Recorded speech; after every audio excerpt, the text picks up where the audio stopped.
Good morning everyone, কেমন আছো তোমরা সবাই? আশা করি সবাই খুব ভালো আছো। এখন বাজে সকাল 9টা মতো, আর এটা হচ্ছে আমার মা ব্রেকফাস্ট করে বানিয়ে গেছে। এখন বাজে সকাল 9:30 মতো। আমি ব্রেকফাস্ট কমপ্লিট করে নিয়েছি। তো তারপর আমি ভাবলাম একটা প্যাক বানাই, মানে ফেস প্যাক, বিকজ অনেক দিন ধরে আমার মুখে ট্যান পড়ে আছে। তো সেই জন্য প্রথমে আমি নিয়ে নিচ্ছি একটা বাটির মধ্যে 1 চামচ মতো বেসন নিয়ে নিলাম। বেসন কী করে, বেসন ফেসটাকে ক্লিন করতে খুব হেল্প করে। তারপর আমি নেব হচ্ছে জবা ফুলের পাউডার। যদি তোমাদের কাছে জবা ফুলের পাউডার না থাকে তোমরা হলুদ নিতে পারো, হলুদ গুঁড়ো নিতে পারো। আমি একটা জবা ফুলের পাউডার আমার কাছে ছিল বলে জবা ফুলের পাউডারই নিচ্ছি। তারপর আমি নেব হচ্ছে অল্প মতো অ্যালোভেরা জেল নিচ্ছি ময়শ্চারাইজিংয়ের জন্য, মানে যাতে ফেসটা ময়শ্চারাইজ থাকে, ড্রাই না হয়ে যায়। অ্যান্ড তারপর নিচ্ছি পরিমাণ মতো 2 চামচ মতো দুধ নিচ্ছি আমি। তোমরা দুধ যদি না নিতে চাও তাহলে তোমরা দই নিতে পারো। অনেকের দুধের যে স্মেলটা থাকে সেটা অনেকের পছন্দ হয় না, তো তোমরা কিন্তু দই নিতে পারো, দুধের বদলে দই নিতে পারো, দইটাও ভালো। তো এর মধ্যে অল্প, যদি তোমাদের কাছে অ্যালোভেরা জেল না থাকে তাহলে সেটাকে বাদ দিয়ে তার বদলে তোমরা কিন্তু মধু নিতে পারো। ঠিক আছে, তো চলো ভালোভাবে এই প্যাকটাকে ভালোভাবে মিক্স করে নিই সমস্ত জিনিসগুলোকে। তারপর আমি এটাকে 10 থেকে 15 মিনিট মতো ফেসে অ্যাপ্লাই করে নেওয়ার পর লাগিয়ে রাখবো। ঠিক আছে, 10 থেকে 15 মিনিট পর লাগিয়ে রাখবো। আমার ফেস প্যাকটা লাগানো হয়ে যাওয়ার পর ভাবলাম বসে না থেকে রান্নাটা করে নিই। প্রথমেই আমি কড়াই বসিয়ে দিয়েছি, তার মধ্যে আমি দিয়ে দিলাম সর্ষের তেল। তো সর্ষের তেলটা দিয়ে দেওয়ার পর আমি দেবো হলুদ গুঁড়ো, অ্যান্ড তারপর দেবো একটু রেড চিলি পাউডার, মানে ঝাল লঙ্কার গুঁড়ো আমি একটু দিয়ে দেবো, লাল লঙ্কার গুঁড়ো বা ঝাল লঙ্কার গুঁড়ো যা বলতে পারো। তো এটা দিয়ে দেওয়ার পর আমি কি করব, এই তেলটা গরম হয়ে গেছে, দেখতে পাচ্ছ ধোঁয়া উঠছে, এর মধ্যে আমি ডিমগুলোকে ফেলে দেবো।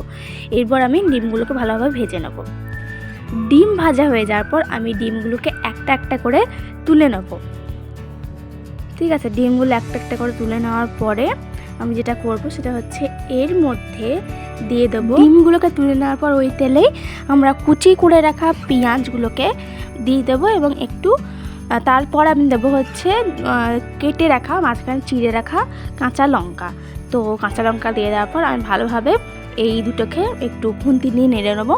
তো আজকে আমি বানাবো হচ্ছে খুব সিম্পল প্রসেস, এবং তোমরা বলতে পারো অলস প্রক্রিয়ায় একদম ডিমের ঝোল।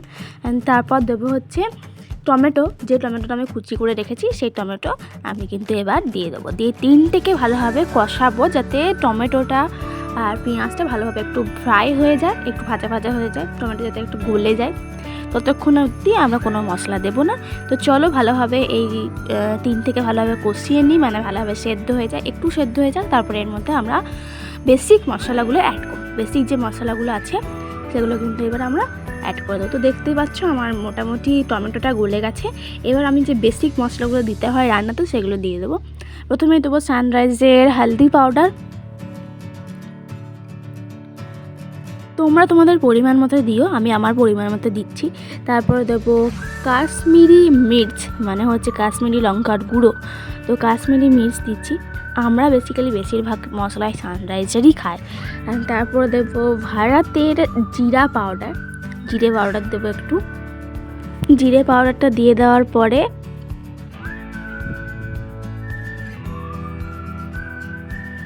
আমি এর মধ্যে অ্যাড করব ঝাল লঙ্কার গুঁড়োটা আমি একটু বেশি দিই, কারণ তোমরা আমার রান্না দেখেছো যে আমি একটু ঝাল খেতে পছন্দ করি, তাই আমি ঝাল লঙ্কার গুঁড়োটা বেশি পরিমাণেই দিই।